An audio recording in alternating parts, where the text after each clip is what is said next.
The Hub Radio.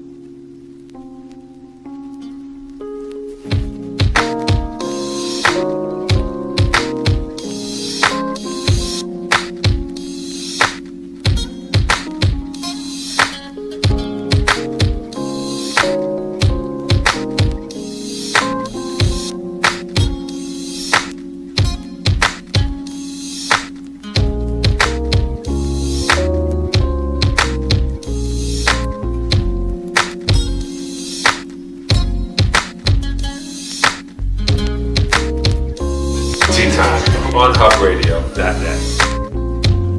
Hub Radio. Out in the street, they call it murder. Jam rock, jump where the thugs and camp at. 2 pounder within a van back. It inna your handbag, your knapsack, it inna your backpack. This melody your girlfriend contact. Some boy not know this. Them only come around like tourists on the beach with a few club sodas, bedtime stories, and pose like them name Chuck Norris. And don't know the real hardcore, cause sandals are not back to. The thugs them we do where them got to. And won't think twice to shot to. Don't make them spot you, unless you carry guns a lot too. A beer tough king come at you when trench town man stop laugh and block off traffic. Then them we learn pop off and them start clap it. With the pin file long and it a beat rapping. Police come in a jeep and them can't stop it. Some say them a playboy rabbit. Get dropped like a bad habit. So no bother post off if you don't tap it. Rastafari stands alone. I come to jam rock. Hey. I come to jam rock. Out in the street, they call it murder.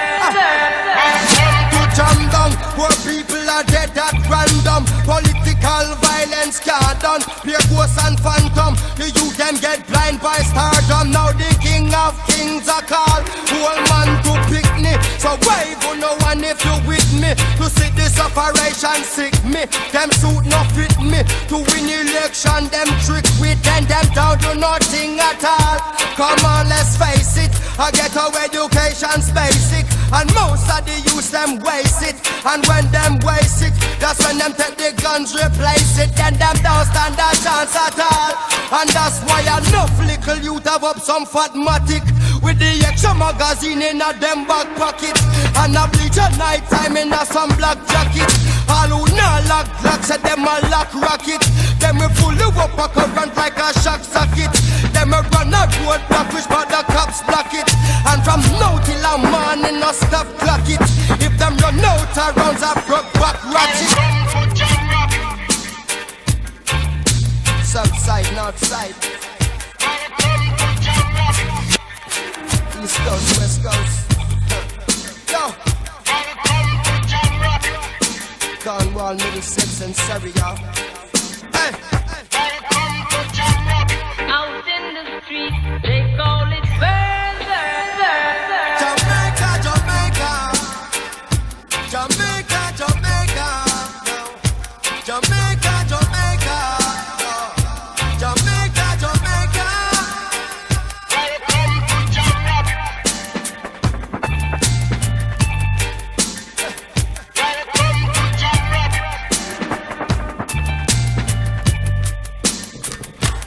to Jamaica. Welcome to Jamaica.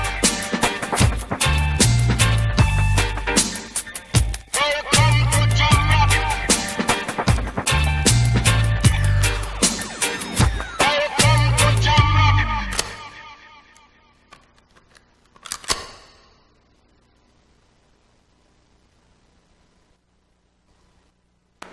What's going on, everybody? We are back on Tea Time on the Hub Radio. .net. You already know what it is. I'm Witty B. And I'm Nene Banks with a Z. Yeah, with a Z. With a Z. This is the show we highlight cannabis culture, the people pushing the movement forward, the community that's affecting, and everything just encompassing that topic. Everybody. You already know, everybody, the Yeah. scientists, the teachers, and all that good stuff. We've had a lot of good shows.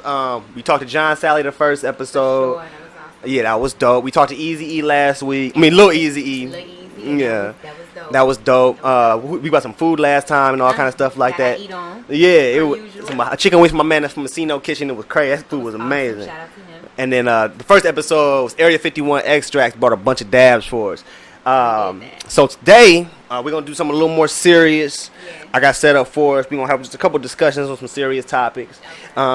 We still have a lot of fun. We're gonna smoke some shit. I'm gonna talk about what we got here today. And we're gonna get back into that Compton initiative talk.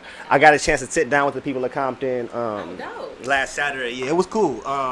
My man Dre from the station invited me out, and basically we got to talk about the real concerns when it comes to the initiative. I got the initiative right here, actually. If you want to check this out, it's like 36 pages of shit. I ain't read through the whole thing. I ain't gonna lie. I skimmed through it though, and I got the basic idea of what the people of Compton didn't want. Yeah. Because what I thought was completely. I had some idea, what was going on, but I didn't know the full spectrum of what was going on. Yeah. So we'll talk more about that, and then we'll talk about what the people of Compton really want when it comes to redoing this initiative for their city. Yeah, we'll talk about that, and then we'll also talk about we have Miss Angel Regis Felix Skyping in from Pennsylvania, and she has a cannabis delivery company called PA. I'm talking about. I forgot the number. PA 47, some PA 20. I forgot the number. We were asking when she they deliver the cannabis to you. Yeah, and she's just really big on minority women entrepreneurship. She's a business owner of Femitech and a couple other companies, nonprofit organizations out in Pennsylvania, and I think they're doing something out in Kenya as well. Yeah. So she's winning. So y'all want to see. Yeah, she's winning. Yeah, if you like people who are winning, you're definitely gonna want to tune in. And then besides that, we're gonna just have a couple discussions on some topics. The first one is gonna be fun. We'll talk about our favorite strains, and then we'll talk about some funny stories when it comes to our smoking life. You know what I'm talking about? The different situations we find ourselves in. So before we get into all of that, we'll talk about what we're smoking on. Usually I do herb of the day, you know what I'm saying? So we talk about what we smoking on when it comes to the flowers. I got like a mix of flowers. I actually just picked some up in the city of Compton. I ain't gonna say where, but it's super fire. I got two different strains here, Disney Monroe and some kind of OG. Yeah, you can check that out. It's super dank. It's fire. Like I said, it's two different strains in there, so the smell is a little mixed up. But today what I'm going to do is a product of the day. So instead of talking about the strain, we have some wraps here sponsored by Empire Rolling Papers. Look, and those are some dope looking wraps. You hear me? Super dope. I mean, how good would my selfies look if I take a picture with this day? Come on now. I gotta check it out. They look like, here you go, I'm pulling one out for you. They look like $100 bills. They crinkle up. Super elegant papers or whatever. Super flossy, super balling type papers. They come 10 in a pack. I honestly don't know how much. I haven't seen these in stores. So 10 in a pack. I don't know how much they cost for a single pack. I've never seen these in stores. I haven't seen these in stores yet. They just sent us a box to talk about and shit like that. Well, you can check them out. Shout out to y'all. Yeah. And I've never seen anything like that. Yeah. And we're going to smoke them right now. Light it up. They're super. You know me. I smoke blunts. Yeah, me too. All the goddamn time. Like, I don't smoke nothing else but blunts. And I've been trying to kick that just because everybody been talking about it's bad for me and all that stuff. So That's what they saying. So I've been trying to find alternatives. But I don't like joints. Usually just because they burn out real fast. They burn fast, and they get wet at the end when you're smoking with a lot of people and stuff like that. Shout out to the packaging. Like, it's so cute. Yeah. Like, I wouldn't mind purchasing this, right? I wouldn't mind purchasing But these here, like when you fill them, they're not like as thin and flimsy as like a regular joint paper. Okay, well that's important. Yeah, so they don't get super soggy and super wet when you like passing it back and forth. If you got somebody you smoking with, and it looks so real. Hits super smooth. So detailed. I know they got the little blue line right there for the code and everything. I appreciate that. You look close, all the details, the numbers in the background, like all in the grain of the dollar and everything like that. I don't know if you guys can get a close up on this thing, but if y'all really look at it, like she said, flossing on Instagram and social media and stuff like that, you can really, Look at that, yes. That's gonna give you some hits. Yeah, and like I said, that might be go ahead. a good thing for you, yeah. You know what I'm saying? I've been taking pictures of this shit all week long. Oh, yeah, I've been taking real pictures. good. It looks just as good on camera. Yeah. Here you go, take it. It hit real smooth, super clean. I like these things a lot. I'm glad I got a box of them. I've been sharing it with all my friends and my partners and everything. That I gave some out to Dre. Nene got some. Yeah, these are nice. I didn't know what to expect when they sent them, honestly. I'm not a fan. Like I said, I'm not a fan of joints, to be completely honest. But these, I've been smoking these in place of blunts for the last few days. They're extra long or whatever. Nice size to them. You see what I'm saying? So, yeah, shout out to Empire Rolling Papers. Shout out to Empire, baby. When I say it's hitting right, looking right, Yeah. I'm with it. Yeah. You can check them out on Instagram at Empire Rolling Papers. Hashtag Benny. They call these bennies. Rolling up a Benny. So it's not a joint. Rolling up a Benny. It's a Benny. Yeah. So we're going to get a little conversation real quick. You was talking to me earlier about your life with kids and everything. Yeah. How's that going? Can you tell me your kids are like into hosting and DJing and you doing the same My thing? kids And are dope. Like, they're me all over again. So it's crazy, man. You just got to find that balance. They keep me busy.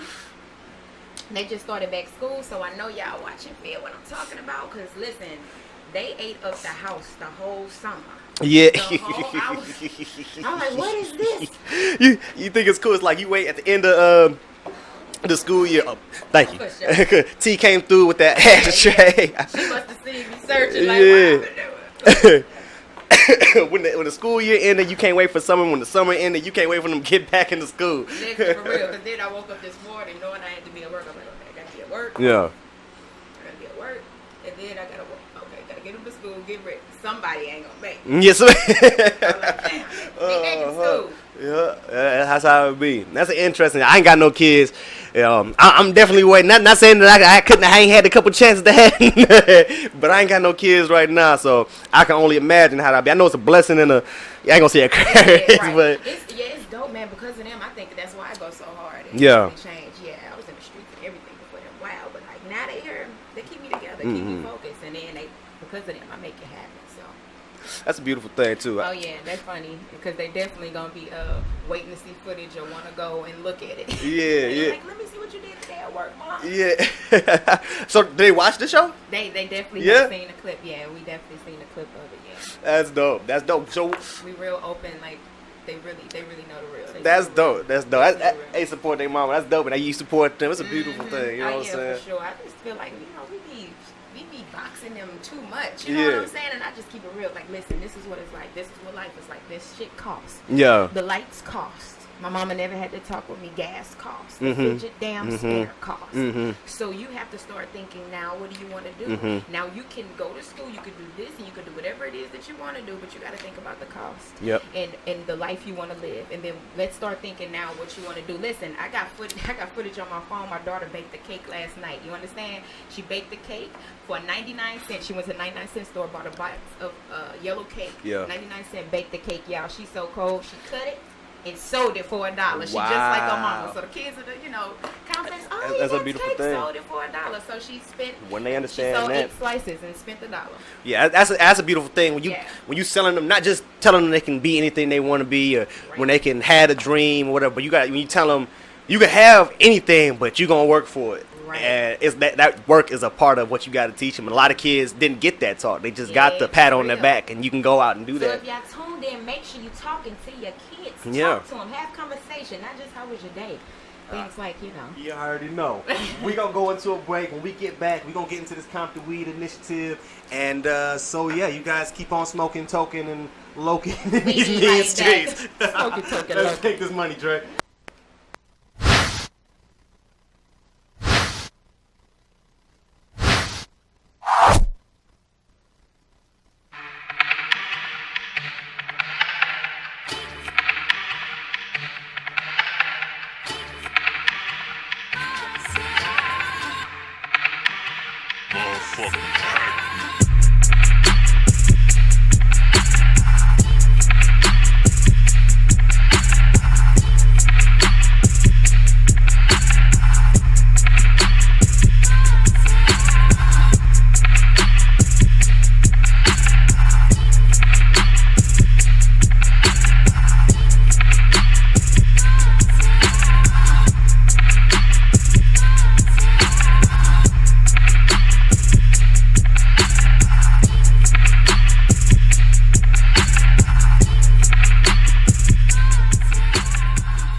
Doing what you other niggas doing, but they moving it. Ain't nobody flowing like I'm flowing. I'm going, I'm flowing. You niggas bouncing stop with God. This all the commotion. I'm about to start the commotion. I'm about to mix up the potion. Scientific notations. I'm about to blow us up.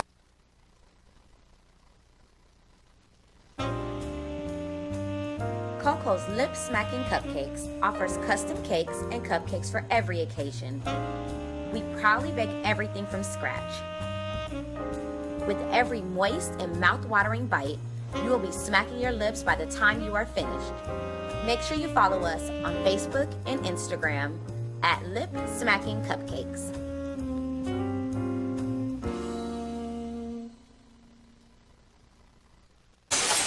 The Hub Radio. Like I've been put down, but I want down. Fuck that, I'ma get back in like I never left. I ain't never slept in a few days, yo. And there's money on the line like two-way, too. And I got it that lines like new pay. I'ma give it to him in the worst way, go. 20 hours, I'm 20 miles, I'm still climbing.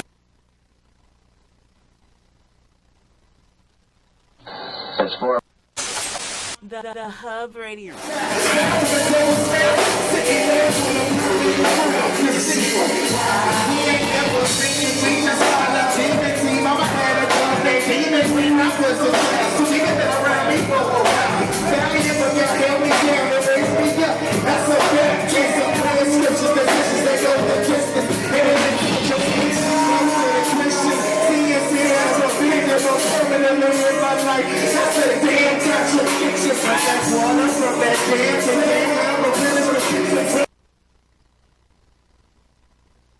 Allow me to give you something to think about. Not everything that comes out of Compton is bad. I mean, we have Dr. Dre, The Game, Kendrick Lamar, Venus and Serena Williams, that little girl with the dream, Maya Aja Brown. P. Diddy couldn't have said it better. This is the fairy tale, man. And fairy tales do come true because we got millions of cats that are coming up with that hustling spirit and drive. They got that mention, that drive. Bill Lyons had that drive to overcome all obstacles. Bill Lyons isn't just a clothing line or just a brand. It's a movement. Bill Lyons is Compton. Compton is Bill Lyons. Respect the perspective. Bill Lyons. The Hub Radio.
What's going on, everybody? We are back on Tea Time on the Hub Radio.net. You already know what it is. I'm Witty B. We are the show that highlights, cannabis culture, community, and everybody, and helping to push this movement forward and really make things happen as this industry is starting to take over. So right now, we're going to talk about the industry coming to Compton. Everybody knows already that California is like central when it comes to the medical marijuana industry. Right. And even though they're not the first to start really legalizing it like Colorado did, that's really because as a state, there's a lot more they want to do when it comes to regulating, just because there's an abundance of it here and it's already so ingrained in the culture of the people.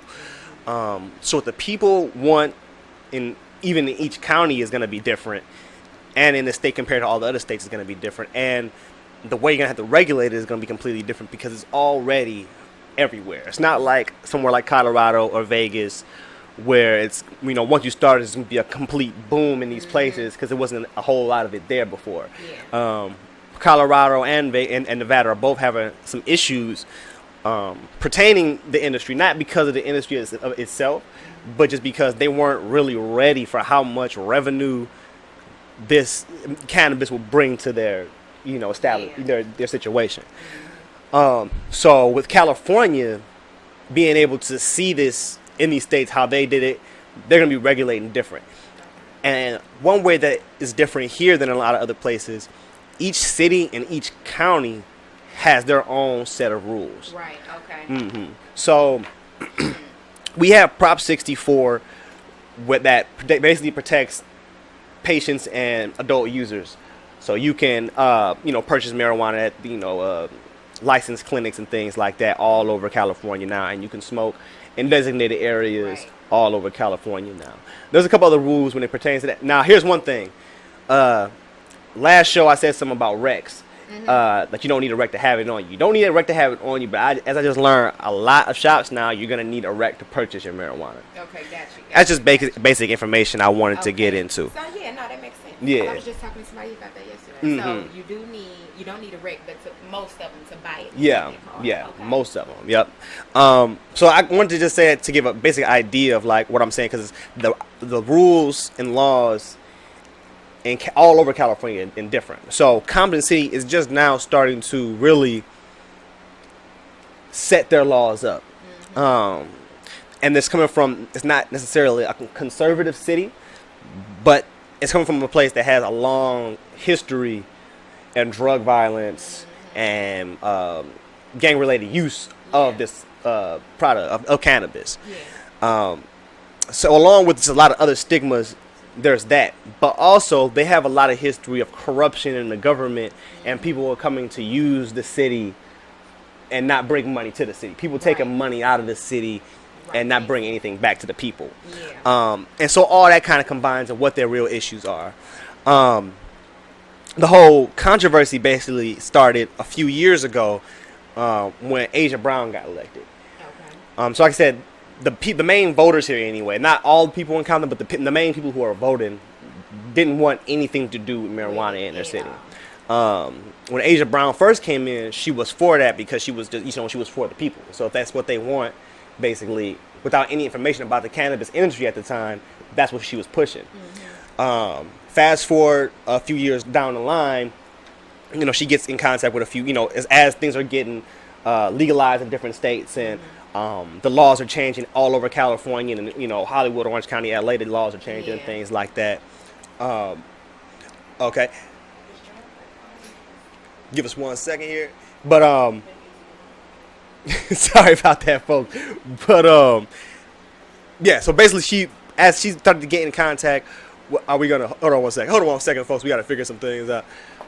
So I think we're gonna have our So, but basically, when Asia Brown, we rewind that. Asia Brown got into office, and a few years down the line, changed her views on marijuana as she began to get in contact with investors from outside of the state and inside of different cities. Basically, seeing the revenue that can be made. So they came. Her and her council came up with this. What up, Trey? I think I just come in and chime in. Yeah. He knows a lot more about this than I do. So. No, go ahead. I'm sorry. I don't want to cut you off. No, so she came in. From what I can see, came in later down the line. Ended up changing her mind on a few different things. I think that once, originally, I think that, and I'm not for sure, but I would just say that maybe she wasn't equipped with all the information in terms of how it would affect the city, whether good or bad. Yeah. More like, the people don't want it, so I don't want it type situation when she first got in office. And that was more of a popular decision, you would say. But as time went on, as you see, like, it's getting legalized in more states, and we're seeing the effects of it, whether it be good or bad. We're seeing the effects. Yeah. And with that information, I think that she decided to maybe kind of change her angle on bringing marijuana to the city. Okay. But in my own opinion, like, marijuana's already in the city. Yeah. Ain't no getting rid of Yeah. marijuana. So I think to me it was more like, what part is the city going to play Mhm. and marijuana come in here? Yep. And like you said, a lot of people were concerned about the security aspect of it. That was the first thing that I saw. And before I got to go talk to you guys at that little workshop, that's what I thought was the main issue was, people worried about the break-ins and the violence that it might bring to the city and things like that. And that made my perspective being like, well, this is a positive community. This is a positive culture, and bringing especially when it comes to shops, bringing licensed and established shops. Most of the time, they're positive in places that are selling a positive product. I didn't really think about. Only thing about that is, and I'm with you. Like, there's not much violence around marijuana. Yeah. Per se. Mm. Because people that smoke marijuana, they're not out there committing crimes. Yeah. Marijuana, they're not tripping off of high. They're not, Yeah. ODing or anything like that. So, but the issue is, in the city of poverty. Yep. You're talking about a facility that we know has loads of cash because they can't put it in banks. We know that they got product there, and then you're in an area where it's not like people are hungry. Yeah. So yep. Yeah, you're a target. Yeah. For some people. For something to happen. To show. Yeah. I need to go ahead and hit this, and a lot of times, in most cases, the dispensary won't report it because they don't want to have issues for themselves. Yeah, it's not good business for them. Yeah. You know what I'm saying? So. And I think that's really when it comes down to is like when my first thought was, you got to handle the issues in the city. You can't, marijuana's not bringing these crimes, not bringing these issues. It's issues, like you said, the poverty, the no representation of the people, the no, proper education and things like that. But you still can't just like with Colorado, you can't just throw everything in there at one time without dealing with these issues first. So even though, like I said, I would love to see in the city, like, the city gaining from the industry, I also understand you can't just crack it open and just throw everything, shops all over the place, because it's not ready for that. Because like I said, there is poverty. There's people out there who's, the infrastructure is not really there. Yeah. I've talked to a few sheriffs. They're like, man, we really can't patrol that and take care of that, not on the budget that they have. Yeah. Like they already don't have enough people, in their opinion, on the streets as it is. Yeah. So to add like a lot of different dispensaries with a lot of money, a lot of product. They're trying to be targets, and crime will probably rise. Mm-hmm. And I saw what somebody else mentioned. One of the issues was disruption of the federal funds, with a lot of things being funded by the federal government. They were worried about bringing this industry that's not federally legal into the city and disrupting that. Not are we getting this new money, but not being for sure how much it's going to be bringing in, being kind of timid on breaking these ties with federal funds. The thing is this, to me, marijuana wasn't always illegal. Yeah. At one point, it was very legal. It was legal to the point where you had to grow it. Yeah. And then, like, what a lot of people don't know is, like, all this stuff is not new. All these extracts, all this CBD oil, all this THC oil, none of this stuff is new. They did this shit damn near 100 years ago. Yeah. So we have experience, or we have documentation as to how we see that marijuana affects us on a federal level. Yeah. Now, what happened was the federal government figured, okay, well, that's taken away from our medical side of things, or marijuana, like for instance, they was not even just medically. They make cars out of hemp. Yeah, they can make cars. They can make Declaration of Independence is written on hemp paper. You can make diesel fuel out of the roots and the branches of marijuana. You can make protein and food. You can make it's like It's so many different uses for marijuana. Now the thing is, everybody can grow it. So now, if everybody can grow it and everybody can do whatever, all those things with it, then that does affect the economy. Yep.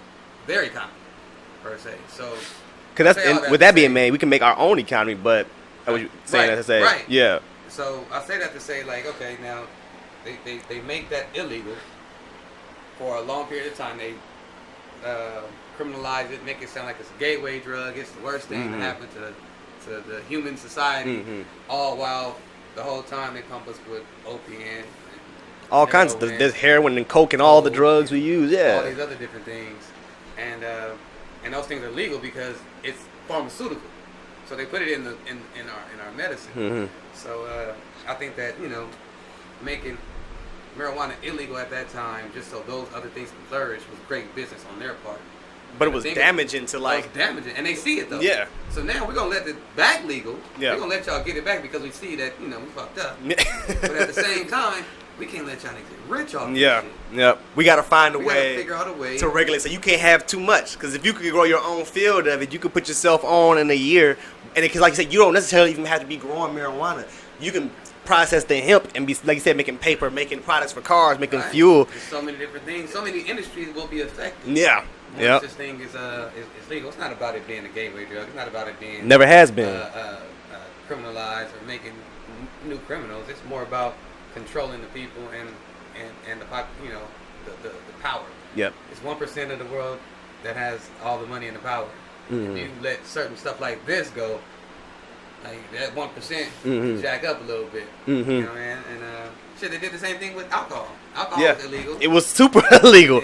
You had to go to underground bunkers to drink it. Right. Yeah, you couldn't go to a liquor store and get a tall can like. No, it wasn't like that. But they figured out a way to govern it, make sure that they can in-house the money, and then it was like, yo, now y'all can get in on it. Ridiculous. It's crazy. It's like having action at trying to get in on Hennessy before it was Hennessy. Yeah. Or Jack Daniels before it was Jack Daniels.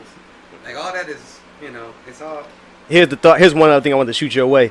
One other thing that was brought up where people were afraid of how Compton was going to be perceived if they move forward into the industry. There's already, there's already concern because there's already a stigma around Compton and, what some people perceive Compton to represent and the things that happened in Compton and all that, the past of Compton and things like that. So they're afraid that bringing the industry into Compton is going to make it, is gonna further that view. When I saw it, I was just like, that makes sense to me. I feel like this industry is gonna boom in the next few years. This is gonna look like the smart city. It's gonna look like the big industry city because this is gonna be big industry by the time that happens. But the thing is, to me, is the thing that you want to highlight. Like, for instance, like I was saying, how they criminalized marijuana, made it the gateway drug. It was this, it was that. They criminalized it. They made it all bad. They brought out everything negative that they could about it. Same thing with, say, the city. They'll bring out all the negative aspects of it and bring light to that. The truth is, we can grow anything here because of the land that we're on. A lot of people didn't know that the LA River flowed under the city of Compton for over 100 years. Didn't know that. And it fertilized the land. And the dude, E.B. Compton, first, the dude that actually founded Compton and bought Compton, white dude, Compton was made famous originally because he grew like a 200-something pound pumpkin or squash or some shit and won like some World's Fair or whatever. And that put on the city for agriculture. So we can grow anything here. So it's already made for that. Right now we're highlighting marijuana and then what marijuana would do. But shit, we should not just grow marijuana. We should grow everything. Yeah. And I hear about a lot of that in like the residential community. I hear a lot about. My girl comes from out here, and she said her grandma was growing a lot of stuff and had chickens in the backyard. I hear about a lot of people with farms and in Compton and growing a lot of stuff in Compton. And to me, I was just like, that didn't make any sense to me in the inner city. Like, I don't get it. Like, why is it like so many country aspects and agricultural aspects and something that's like where so many factories and things? You don't really get that. Yeah, the industry changed, and agriculture wasn't what was booming. It was, other things that was booming, like oil and gas. Yeah. And, that transition was going on, so I think that we just kind of adapted to that. But like my grandmother stays in Richland Farms, so that's an area of Compton. Okay. And it's like everybody in her neighborhood has like a half acre of land. Wow. Like that's unheard of in urban cities. Yeah. To have that much, but it's for agriculture. So when I was growing up, I used to go over there and we used to have like in the backyard like chickens, pigs, sheep, dogs. That's crazy. Horses, pigs, cows, goats. We had all that shit in our backyard. And you don't really think about that. No, well, like we coming from out of the side of the city. Because of mainstream media only gonna show you what they want you to know about this particular. Yeah. They're not gonna go into all of that. That's interesting. But yeah, I mean, like, there's no sidewalks. Like, you'll see horses walking up and down the street. In Compton. Yeah. Yeah. That's so crazy. Go off Greenleaf and Wilmington, man. Go right into I it, trip man. out. I see homie wearing the chain on, basketball shorts, tank top, and riding the horse. riding the horse with the Yeah, Nike. bro. Yeah, I seen it. that's hard. Time, dog. That's all the beautiful, time. man. I go over there, at least go over that way, like, at least once or twice a week. Then I see this. So, these are the things that people just don't, like really bring focus to. And like I was saying, like, they'll say that, the marijuana's, could be the worst thing to happen to us. It's because that's what we want to focus on. Yeah. Like, when we not just grow marijuana, but when we, When we go back to the agricultural state, shit, yeah, we can use that. yeah, that would change. That would lie. I mean, It's a lot of preservatives and things in this store-bought fruits and vegetables that we can probably avoid if we were to grow our own. if that was part of the Compton culture, like that would disrupt things so bad. Miss Nene, come on back. Let me get you over here. You can kick. Yeah, go ahead and kick it, Dre. Nene had to move her car. They was tripping. She was double parked on the sidewalk. There at number 3. Oh, let me see. Here you go. There you go, Nene. It was tripping a little bit, but I'm back. Yeah, she's back. Yeah. I was enjoying the show. Yeah. How was it looking from the other side? It looks amazing. Yeah, it's good. Look at boss up there. Look at Dre holding it Yeah. down. I figured, I was like, yo, Nene had to run. I don't know what to do. It worked Hold me out. down. It worked out. Had to come fill in. It worked out. Yeah, so no, I did not expect you to say the horses are somewhere in Compton. That's a I trip, thought that, right? I come from St. Louis, so I thought that there was some stuff that was going on, more Midwest or something. But no, now I'm rolling through Compton. I would I have gotta check it out. I don't mind taking y'all over there. We can really, I'll take y'all over there. We can really. I'm down. And I'm with it. We might have to do a show straight filming out in Compton. Yeah, if you got the homie I'm was not there. familiar, so. I would definitely bring some cameras out there and get that because that's something that needs to be highlighted about the city for sure. Actually, just threw a flashback Friday picture on my Instagram where I was growing in the garden, and this is my first time growing vegetables. Okay. And, like look at this corn. Like this corn is like. Wow. Where you grow that in the backyard? In the back, And you did this? How long did this take, Dre? It was like maybe like a 2-3 month process. I grew for the whole summer, like spring. That's summer, crazy. So Yeah. it was I don't know like, if y'all can zoom in on that. Like, And it looks delicious. it's crazy, ain't Was it? it sweet? Yes. Ah. Yes. But that's look. Check this out. What's that, watermelon? That's Oh, watermelon. it's my favorite fruit. That's tomatoes. That's marijuana. Oh, I got to see. Y'all gotta check that out. Look at that. That's beautiful. Yeah, it was a huge bush too. Huge bush. Dang. And that's just And definitely something to be highlighted. Like, you don't think about that when it comes to That's Yeah. And I only And used, his garden popping. yeah, it was booming, bro. And I have to get back to it, to be honest with you. Oh, that's what's up. Real therapeutic. I need to get on it as soon as I get a yard. Yeah. So let me see here. So some other things. That's like Italian. Some other things. But what the people in Compton want, from what I saw at this meeting when everybody was talking about, here are a few things, and some things that I thought were big that they should adopt. Adopting a marijuana committee just for the city, somebody to regulate that money and that business, so it can be it doesn't have to be mixed in with everything else, pretty much. I 100% agree with that. And actually, I have to go to the meeting tomorrow to present the idea of bringing agriculture to the city as opposed to dispensaries. I personally think that maybe we should steer away from dispensaries because it is a security hazard and all that. But hell, we got the land and we got the best land to grow in. I think that we should go more into the agriculture. Look how much money in that too. Yes. And that's what. And then it's not just for smoke. Like we were just talking, like you can make paper out of that. The Declaration of Independence is written on hemp paper. They used to make.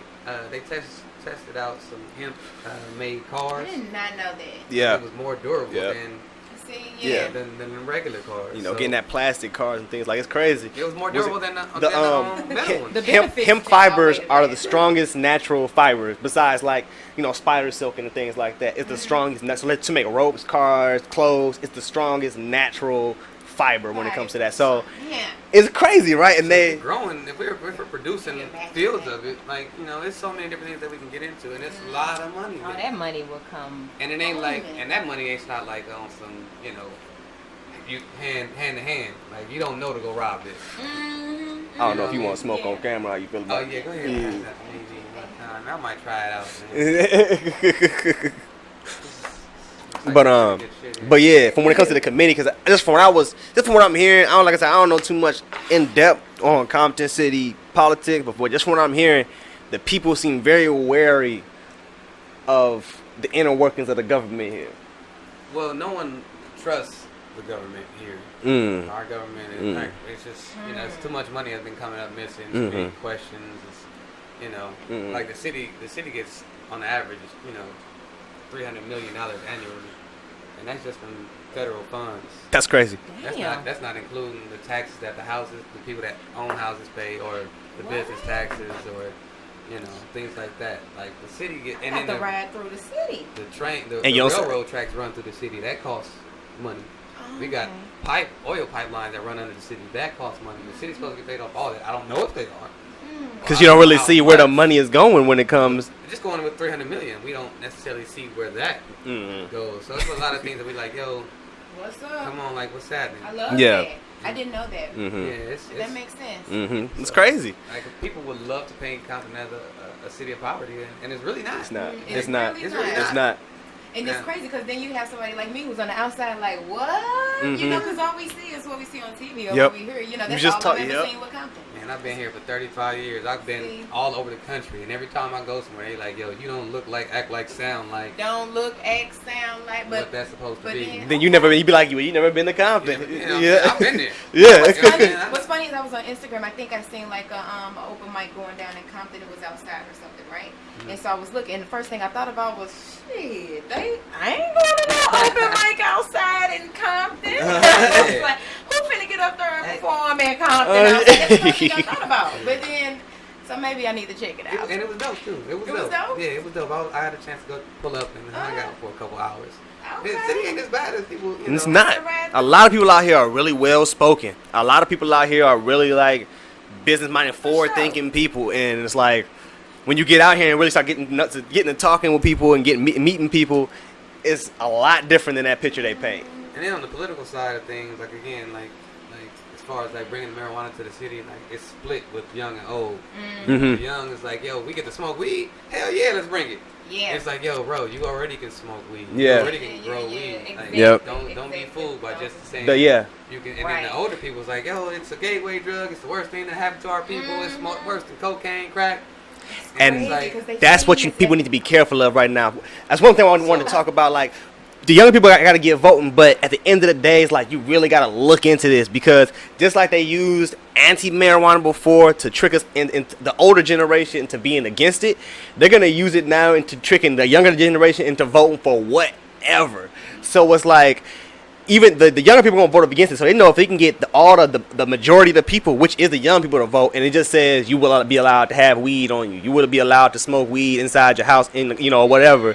But the rest of it is, if you get caught with it here, you can't have no business there, you can't do this there, you can't do this, but you don't know that because you just see the first few lines. So you got to start reading the fine print. You got to really look into it. Yeah, it's more than just saying, oh, we can do it. You really need to study up on it and get educated. Yeah, and that's what happened with Prop 64, because everybody was so excited when it first came out, and everybody voted because it was like, yeah, we finally get to have weed, and then it didn't happen to the day, after it was put in, we didn't know it was all these stipulations and these laws on it that we couldn't do all these certain things.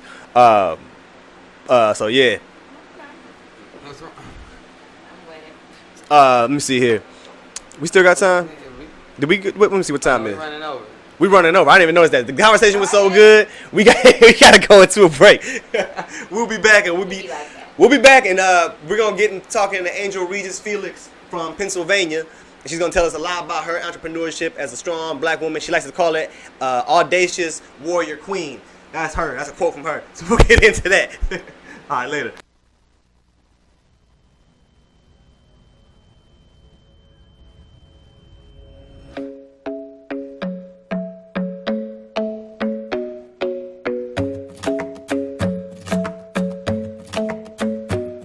The club isn't the best place to find a lover, so the bar is where I go.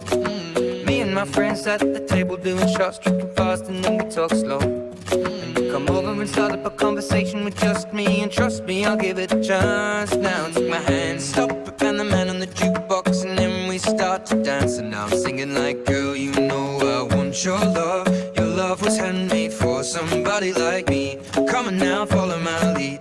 I may be crazy, don't mind me. Say, boy, let's not talk too much. Grab on my waist and put that body on me. Come on now, follow my lead. Come on now, follow my lead. I'm in love with the shape of you. We push and pull like a magnet do. Although my heart is falling too. I'm in love with your body. Last night you were in my room, and now my bedsheets smell like you. Every day discovering something brand new. Well, I'm in love with your body. Well, I'm in love with your body. Well, I'm in love with your body. Well, I'm in love with your body. Every day discovering something brand new. I'm in love with the shape of when we came, we let the story begin. We're going out on our first date. But you and me are thrifty, so go all you can eat. Fill up your bag and I fill up the plate. We talk for hours and hours about the sweet and the sour and how your family's doing okay. And leaving, getting a taxi, kissing the backseat, tell the driver make the radio play. And I'm singing like, girl, you know I want your love. Your love was handmade for somebody like me. Come on now, follow my lead. I may be crazy, don't mind me. Say, boy, let's not talk too much. Grab on my waist and put that body on me. Come on now, follow my lead. Come on now, follow my lead. I'm in love with the shape of you. We push and pull like a magnet do. Although my heart is falling too. I'm in love with your body. Last night you were in my room, and now my bedsheets smell like you. Every day discovering something brand new. Well, I'm in love with your body. I'm in love with your body. I'm in love with your body. I'm in love with your body. Every day discovering something brand new. I'm in love with the shape of you. Come on, be my baby, come on. Come on, be my baby, come on. Come on, be my baby, come on. Come on, be my baby, come on. Come on, be my baby, come on. Come on, be my baby, come on. Come on, be my baby, come on. Come on, be my baby, come on. I'm in love with the shape of you. We push and pull like a magnet do. Although my heart is falling too. I'm in love with your body. Last night you were in my room, and now my bedsheets smell like you. Every day discovering something brand new. Well, I'm in love with your body. Come on, be my baby, come on. Come on, be I'm in love with your body. Come on, be my baby, come on. Come on, be I'm in love with your body. Come on, be my baby, come on. Come on, be I'm in love with your body. Every day discovering something brand new. I'm in love with the shape of you.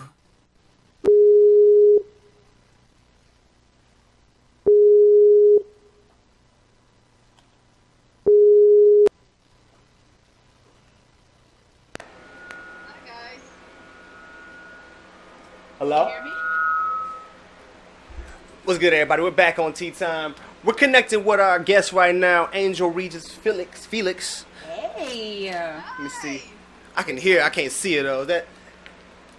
There we go. How you doing? Hello, Great. I'm so excited to chat with you guys today. I'm super excited to chat with you as well. You know what? I just got to go over your bio the other night, and it was definitely more than what I expected, in a good way. In a good way. Yeah. All right, so I'm gonna get right into it. Tell us a little bit more about who you are and what it is that you do. I know you have a delivery business out there in Pennsylvania. That's how I found out about how we found out about you. But then I learned so much more about your work when it comes to like women business and women entrepreneurship. Yes. So tell us about where you started and how all this came to be. Wow. So I am Angel Regis Felix. I'm originally from St. Lucia in the Caribbean. Can you guys hear me all right? Can you guys hear me all right? I can probably be a little bit louder. Can you hear me all right? There we go. That's perfect.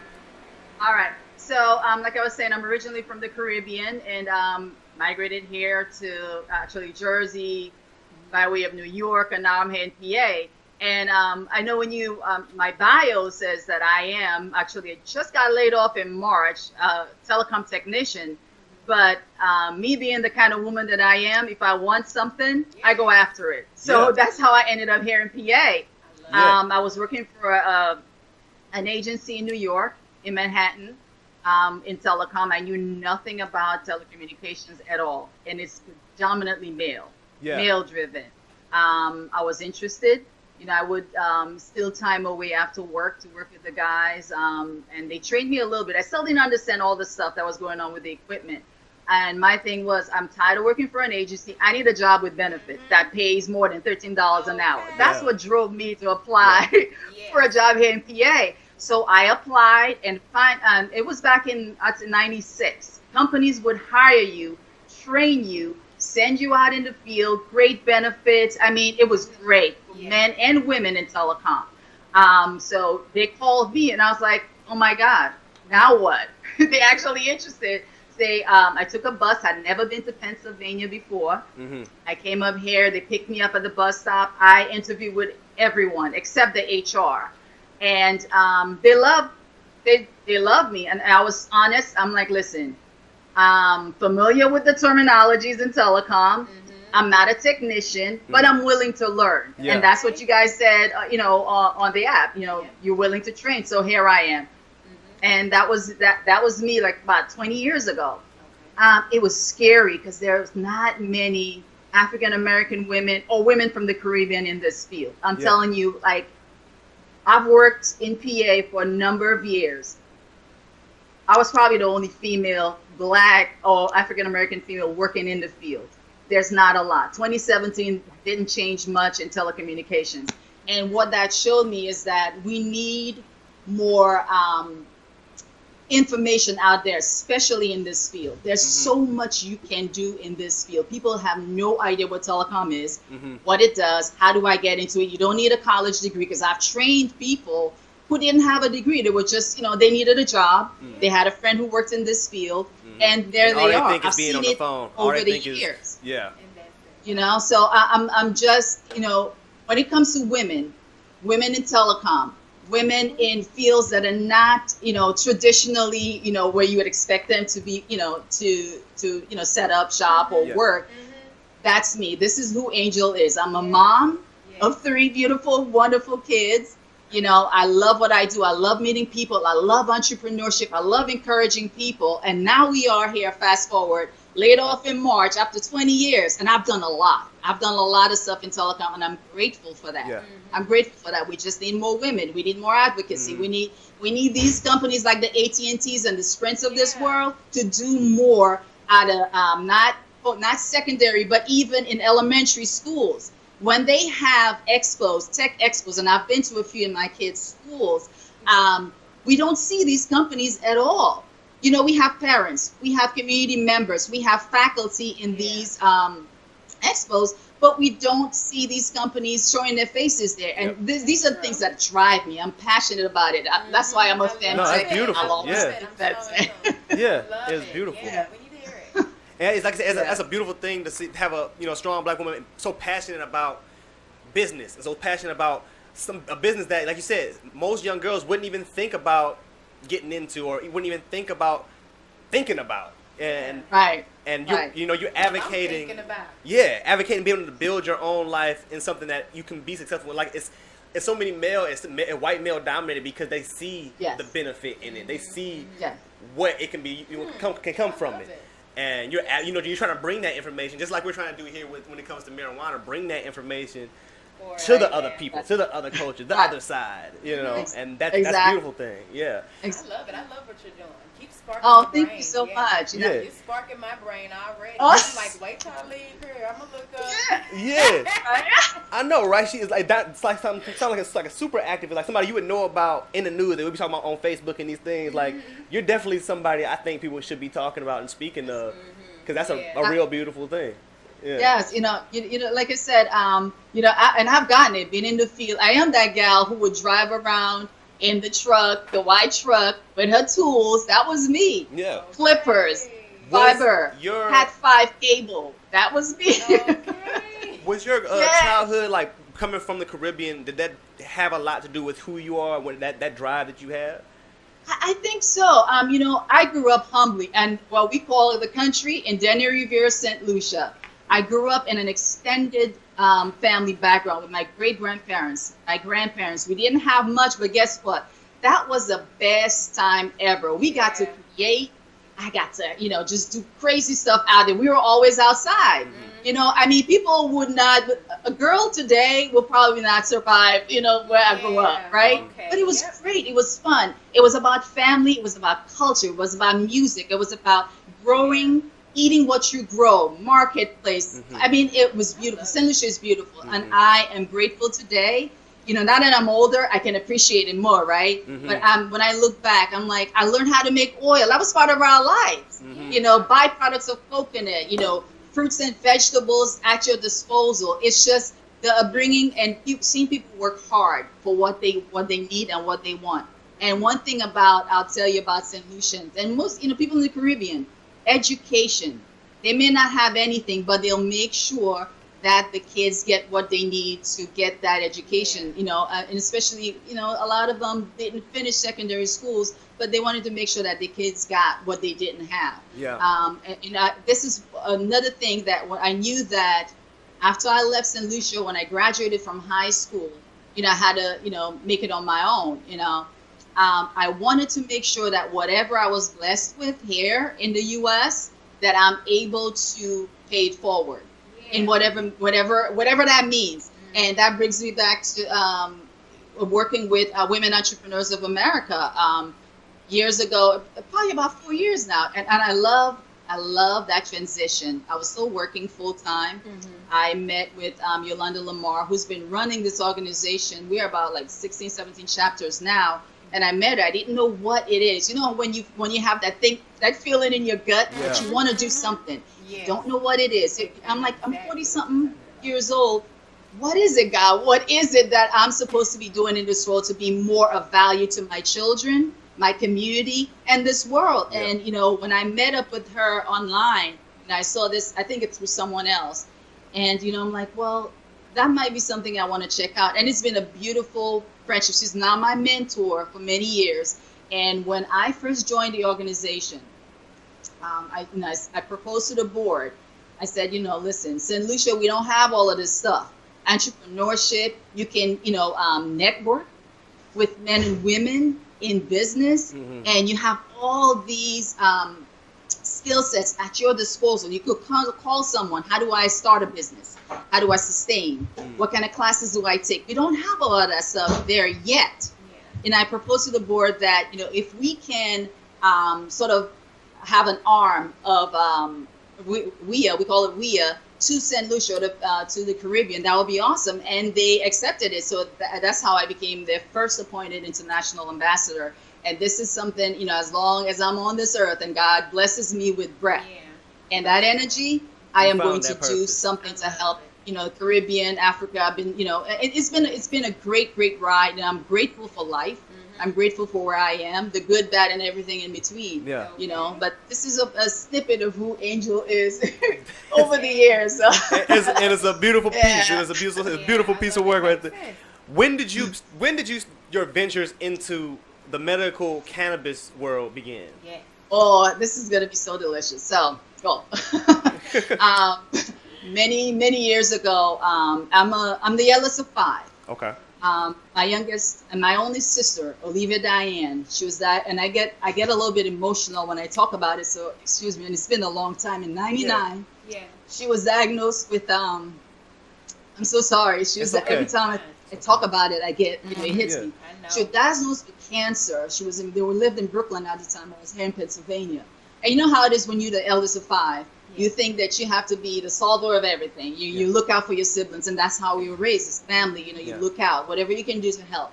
I felt so helpless watching a 15-year-old little girl go through chemotherapy, go through radiation, go through, losing her hair, her hearing in one ear, and to see that cancer metastasize throughout her body.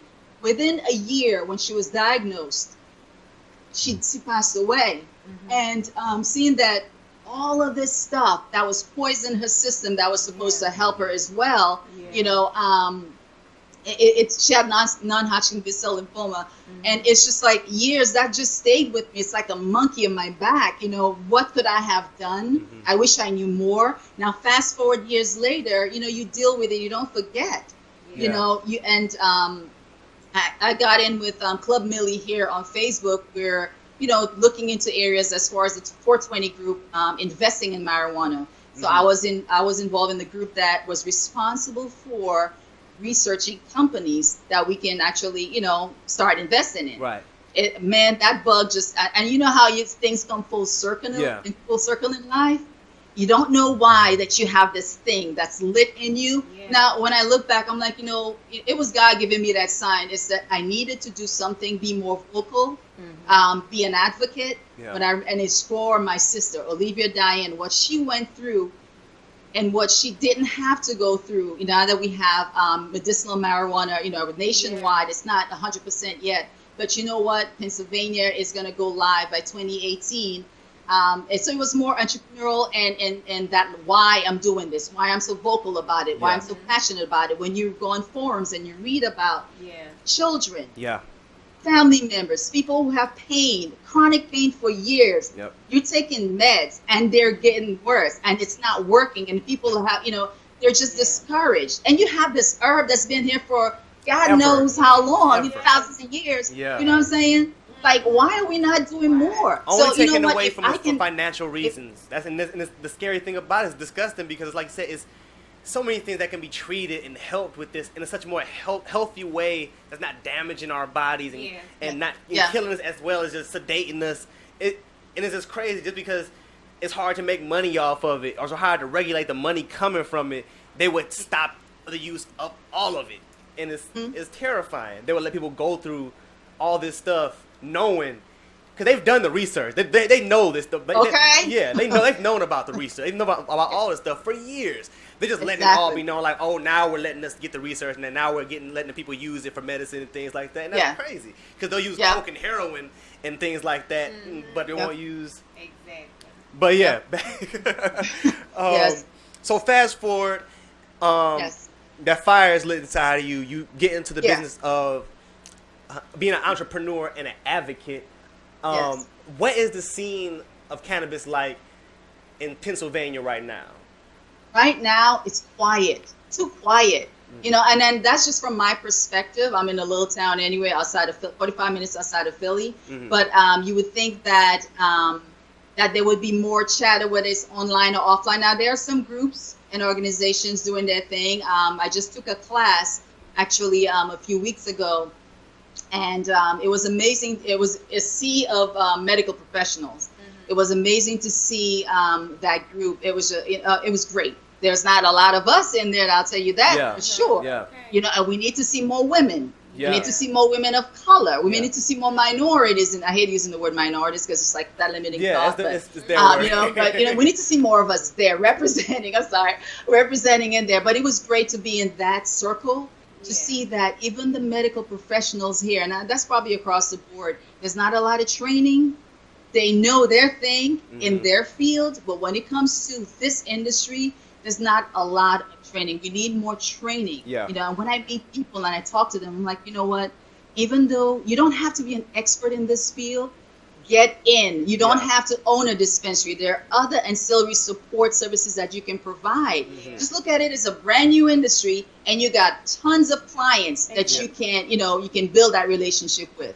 Think outside the box. Well, you have to, we have to really get in there and make an impact. And that's a big thing. We was definitely just talking about that. There's so many other things this industry encompasses. It's like if oil just was discovered or something like that, or if something was just as that's how you gotta think of it. There's a whole new product that everybody has access to, and there's no regulation on it right now. But within the next 5 to 10 years, it's gonna be just like alcohol, cigarettes, oil, paper. You're not gonna be able to get in on the top level. You're gonna be an employee. You're gonna be. This is the time, like you said, to get in on any level. There's people who do lighting for the different cultivation places. There's people who do jobs like serving and bud tending. But there's also people who can make paper out of this. People who can make protein out of this. And you can do that. You can learn how to do this inside your home. And then it's like you don't need a college degree. You don't need a factory. You don't need a laboratory to get in on the ground level right now. Exactly. And with the services that you're giving to the people, you don't need, like, it's just like an Uber or a Lyft or something like that. You don't need a big group of people to, service a small community with their medicine, with their, with what they need. And that's something that's, when it comes to minorities, that definitely needs to be tapped. Like you said, black people especially, that needs to be tapped. And it's also, when we talk about the advocacy, when I started doing my research in this industry, you will be amazed of all the black women I find at the head of the industry. But you don't see that in the mainstream. No. And we talked about this on the first episode. Khadijah Adams, the Knox sisters, and the list goes on of black women. And it's like, it's amazing. A lot of them are doctors. A lot of them are looking into the medical aspects of it and things like that. So we definitely need more people talking about advocating our side of the story. Yes, absolutely. Let me see here. Let's see. So I don't know how much you want to get in on your role in cannabis right now. Are you comfortable speaking on your business right now? Well, right now, what I'm doing, and I think it's just important that, besides being vocal and being an advocate, training as far as myself, getting to know this industry a little bit more intimately. And I believe in, investing in yourself, learning as much as you can, doing the research. And I've been doing a lot of that, doing the research, learning, where do you fit in? How can you be of value to your community, to your business? What can you get into, as an entrepreneur? And I'm an emerging entrepreneur in this space, but I'm loving what I'm learning. Yeah. Oh my God, like I'm lit, like every day, 24/7. That's me, but it's great, isn't it? Like it's just so much, but then you can be doing so much more, whether it's for yourself as an adult use or recreationally, or as a business. And I would really like to see more entrepreneurs in this space. Yeah. So whoever I meet, I'm talking cannabis. While I'm learning, I'm sharing, How have you been treated in this community as a black woman in the community? When going to all these different events and meeting up with these different people and telling your story, how has your experience been working in this industry? Well, like I said, just connecting and seeing that what you think is really out there, it really isn't. There's so much, especially here in PA. When I'm talking to a physician assistant, even at the last class that I took, and she's telling me that this is the very first training she's ever had, or informationally or otherwise, on cannabis. And I'm hearing a pharmacist over here asking basic questions. How do we do this? What does the law says? What does the state regulation mandate? And I look around. I'm like, well, you know what? I have a lot of work to do, but I'm so thrilled that I took my time to prepare and to learn and to dig in and to research. So you have to be open, because just picture it. Years from now, this industry is growing so fast, as you know. Yeah. We can't afford to just sit there and figure it's the other person's business, it's the other group's affairs.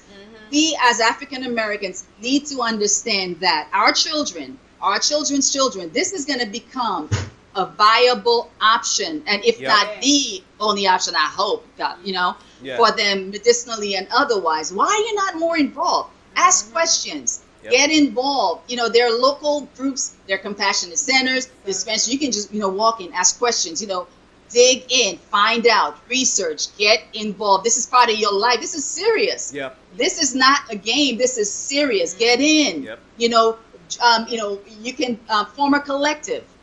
build businesses, grow, get into your communities, and get it in. This is, you have to get in. You have to get involved so we can be part of, the decision-making process.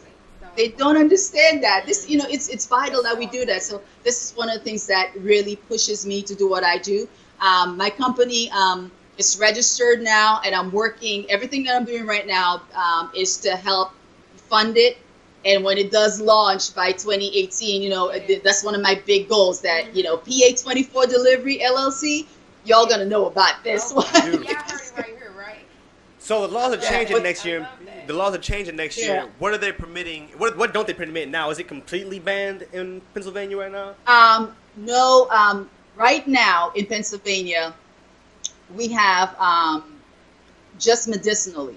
Just medicinal. Medicinally, Okay. right?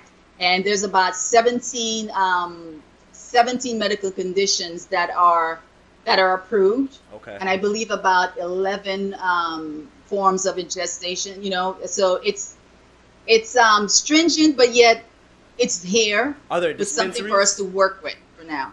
Are there any dispensaries out there? How are patients getting their product out there? Oh, but the dispensaries just got permitted the ending of June, I believe. Okay. They just got their permit, so they haven't really gone live yet. I did meet up with one of the first dispensaries here and his partner, and it was great having that one-on-one so they can see who I am, and and vice versa. That's why you got to go out there, not just online. Go out and meet people. It's important so they can see. You know what I'm saying? This generation forgets about that. They think you can just Right. shoot a couple emails in a text and you can't meet nobody face You know to what I'm face. saying? Yeah, I am that chick, the Afro-wearing African chick. Look, I am Angel Regis, and you're gonna know about PA24. Yeah. I love her. Yeah.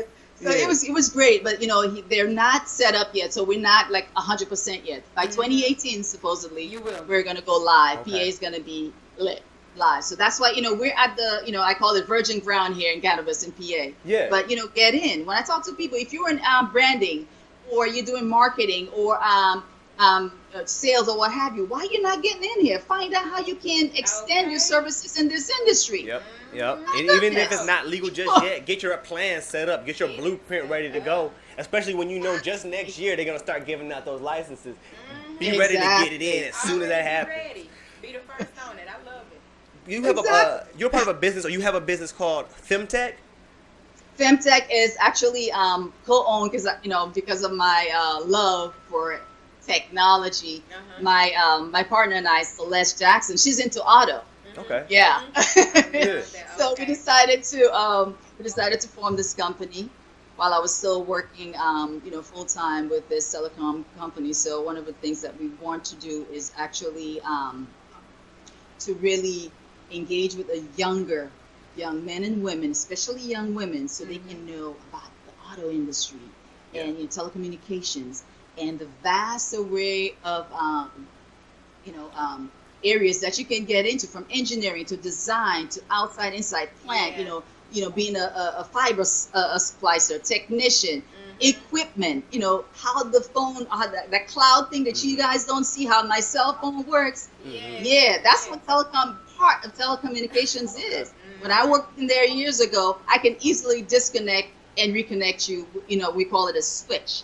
I've done all this stuff. You get to see all this stuff. It is beautiful. It's a lot. Yeah. It's a lot of stuff that you can get into. So this is one of the things Femtech is about: technology, creating, designing, especially equipment. And what we run into is that a lot of the equipment is not per se made for, women. Not that, equipment has a gender, but I'm just saying. Right. Like, enough with the blacks and the greens. I want to see some empowerment, so there's a lot that we want to do in Femtech with youth and with women in business and in technology. And this is one of the reasons why we wanted to position it. So when we're ready to launch, it's a lot of what we're doing. But I believe in, you have an idea. I like executing. You have an idea. This is what you want to do something about it.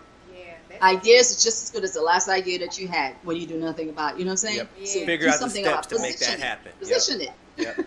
Yeah, I needed that. I needed that today. Thank you. Yeah, I think we are. I think that's a beautiful little. Yeah, I think everybody's day was kind of coming to a point where we needed to hear something like that. Like, okay. We You right. We were just talking about that earlier. To to get to where you want to be, there's gonna be a lot of in between, and sometimes you don't think about that. All you think about is that end goal, and it's gonna be a lot of hard work, a lot of days where you're gonna want to walk away from it. But when it's something like you said, when it's a fire lit inside of you, you can feel that you're on that path. It's all worth it at the end of the day, and that's something that we need to teach the younger people that live in this instant culture where everything is, like you said, microwave. The life is just instant. Snap of a finger, swipe of the finger. You can have a relationship. You can have whatever you want. The things that are really important, even when you have a relationship, is to really make it something that's special. It's gonna take a lot of in between. That in between is gonna be what matters. Absolutely. The same thing with a business. That in between before you can be a millionaire is gonna make you feel like it's never gonna happen, but it can happen. Right. Absolutely. Absolutely. You're really big. Okay, you know what? I think we're about to end up on our conversation here. I need to go to a break, but it was a wonderful time talking to you. This really was an inspirational conversation. I thank you so much for coming and joining us on the show here. It was. Thank you so much, guys. Thank you. Yeah. Hope to hear from you soon. You have a good day. Absolutely. Absolutely. Thank you. Bye. Bye. Oh, we're going in the break.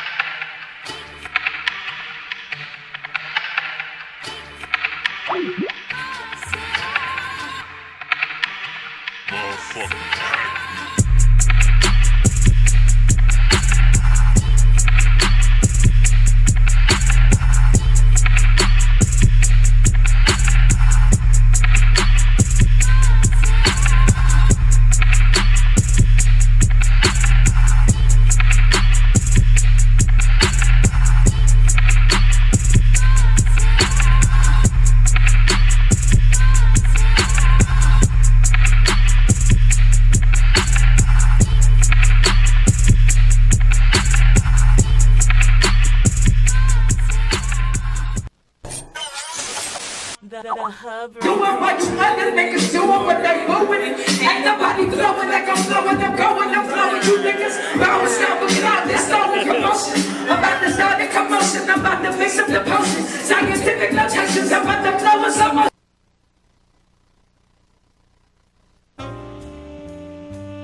Coco's Lip Smacking Cupcakes offers custom cakes and cupcakes for every occasion.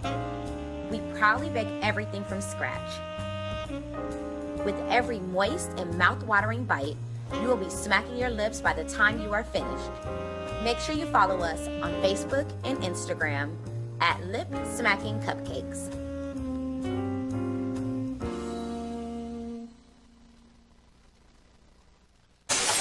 The Hub Radio. Like I've been looking on what I want now, fuck that, I'ma get back in like I never left. I ain't never slept in a few days, yo. There's money on the line like two-way, too. And I got it that line like new pay, I'ma give it to him in the worst way, go. 20 hours, I'm 20 miles, I'm still climbing. That's for The Hub Radio.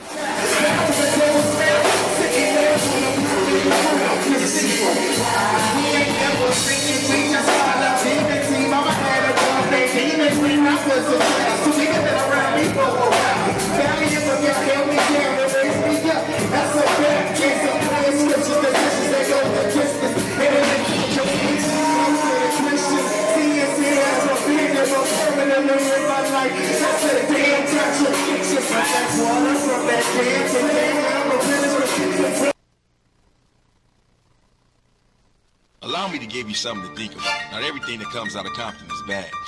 I mean, we have Dr. Dre, The Game, Kendrick Lamar, Venus and Serena Williams, that little girl with the dream, Mayor Aja Brown. P. Diddy couldn't have said it better. This is the fairy tale, man. And fairy tales do come true because we got millions of cats that are coming up with that hustling spirit and drive. They got that mention, that drive. Bill Lyons had that drive to overcome all obstacles. Bill Lyons isn't just a clothing line or just a brand. It's a movement. Bill Lyons is Compton. Compton is Bill Lyons. Respect the perspective. Bill Lyons.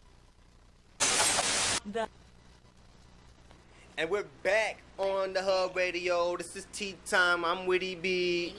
And we talk about the cannabis culture and the goings-ons on the inside in the industry. And You see what The people helping to push it forward, the scientists, teachers, and the jello pudding. Nah. I'm not finna play. That impersonation's a little bit too damn good. You know, You find out you be at home. I can talk like this all day. Right now, we're going to get into a segment I like to call Favorite Strains and Funny Stories. See? Yeah. So, really, we're just going to talk about some of the best weed we ever smoked and some of the good times and best conversations we've had while enjoying the marijuana. Yeah. So, I love it. I love it. Okay, I'm ready. So, I like a lot of different strains. When I first started smoking herb, you know, I didn't really know too much about it, but it didn't take long for like me to get into it. Cause being in California and weed culture out here is big, so it was the area I was picking up from.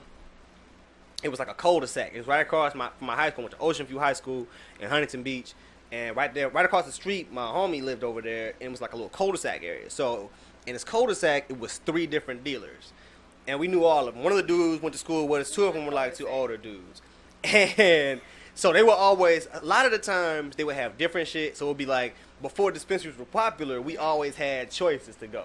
And these guys were all into that stuff. So it was dope. It was like all 3 little younger dudes, younger white boys or whatever. They always had some heat on them. So we would go, and this back when you could get a 10 sack and smoke all day long or whatever. This is only like a couple years ago. We would go. I remember we had some shit called Shark something, Great White Shark, or some shit like that. And we got it from the one homie. And around this time, I was on a computer looking at like a lot of Illuminati crap. Yeah. I was real deep into it. Like I would go home and I would YouTube tunnel into the dark void of Illuminati. So I was everywhere I went, I was seeing eyeballs on stuff and triangles and everything. You know how everything was suspect. Everything.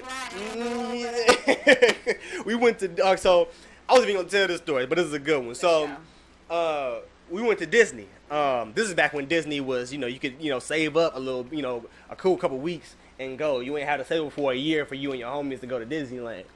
So I don't know nothing about Disneyland is like $200 right now per ticket. And it's 2 parks. That's only for one park. That's only for one side of the Disneyland. So this is back when it was like, $70, something like that. Like once again, only a few years ago.